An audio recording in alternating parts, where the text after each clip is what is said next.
তো নমস্কার, welcome back to my channel. আরও একটি নতুন ভিডিওতে আপনাদের স্বাগত জানাই। অনেকেই জানতে চাইছেন ডিবিটি লিঙ্ক আছে কি না, কীভাবে দেখবেন। তার জন্য আমাদেরকে কি করতে হবে, কোন ব্যাংকের সাথে আধার লিঙ্কে ডিবিটি লিঙ্ক করা আছে সেটা দেখার জন্য তোমরা কি করবে। সেটা দেখার জন্য তোমরা সরাসরি আধারের ওয়েবসাইট খুলে নেবে। UIDAI বলে একটি ওয়েবসাইট আছে, সেই ওয়েবসাইটটা তোমরা খুলে নেবে। খুলে নেওয়ার পরেই তোমরা এখান থেকে তোমাদেরকে আধার লগ ইন করে নিতে হবে। ঠিক আছে, দেখবে এখানে এই যে অপশানটা পাচ্ছ লগ ইন বলে, এই লগ ইন অপশানটাই ক্লিক করবে। লগ ইন অপশানটায় ক্লিক করার সাথে সাথে এখানে আধার নাম্বার দিতে বলবে এবং এখানে ক্যাপচার কোড দিতে বলবে। তো এখানে আধার নাম্বার এবং ক্যাপচার কোড দিয়ে দিচ্ছি, দিয়ে তোমাদেরকে আমি লগ ইন করে দেখাচ্ছি।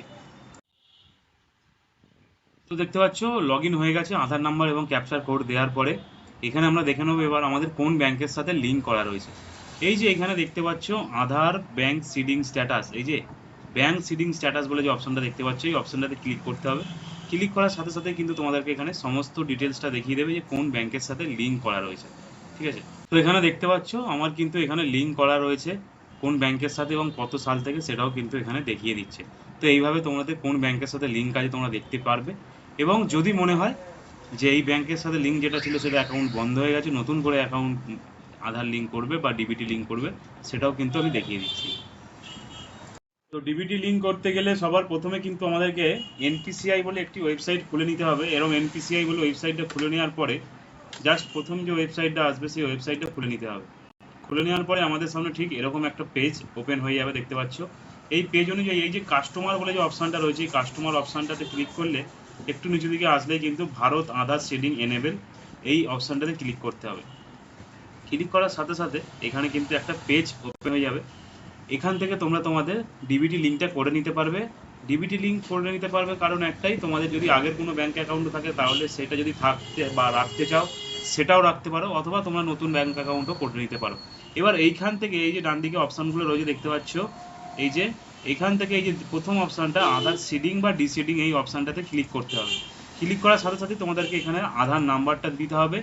আধার নাম্বারটা দেওয়ার পরে তোমরা এখানে কি করতে চাইছো, সিডিং করতে হবে না ডিসিডিং করতে হবে। যদি আধার নাম্বারটা দিয়ে দিলে এখানে আধার নাম্বারটা দেওয়ার পরে সিডিং অপশানটায় ক্লিক করবে।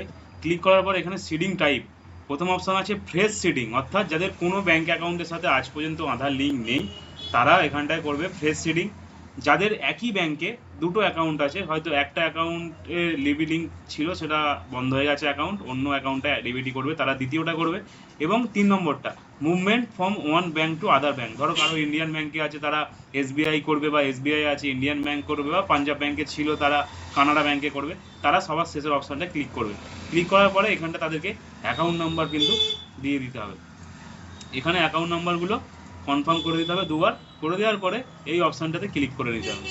ক্লিক করার পরেই এখানে এই ক্যাপচার যে কোডটা আছে কোডটা দিয়ে সাবমিট করতে হবে। ঠিক আছে, চলো। তো এই হচ্ছে মেন সিস্টেম। তোমার আধার নাম্বার এবং যে সমস্ত তথ্য তোমাদেরকে দিলাম সেই তথ্য অনুযায়ী তোমরা সিডিং অপশানটা সিলেক্ট করে নিয়ে ক্যাপচার কোড দিয়ে সাবমিট করলেই আধার নাম্বারে OTP আসবে, এবং সেই OTP তোমরা সাবমিট করে দিলেই তোমাদের আধার ডিবিটি লিঙ্ক অপশান কিন্তু প্রসেসিংয়ে পড়ে যাবে এবং তোমরা সাকসেসফুল হয়ে গেলে সেটা মেসেজও পেয়ে যাচ্ছ। তো ভিডিও ভালো লাগলে অবশ্যই চ্যানেলটা সাবস্ক্রাইব করে রাখবে।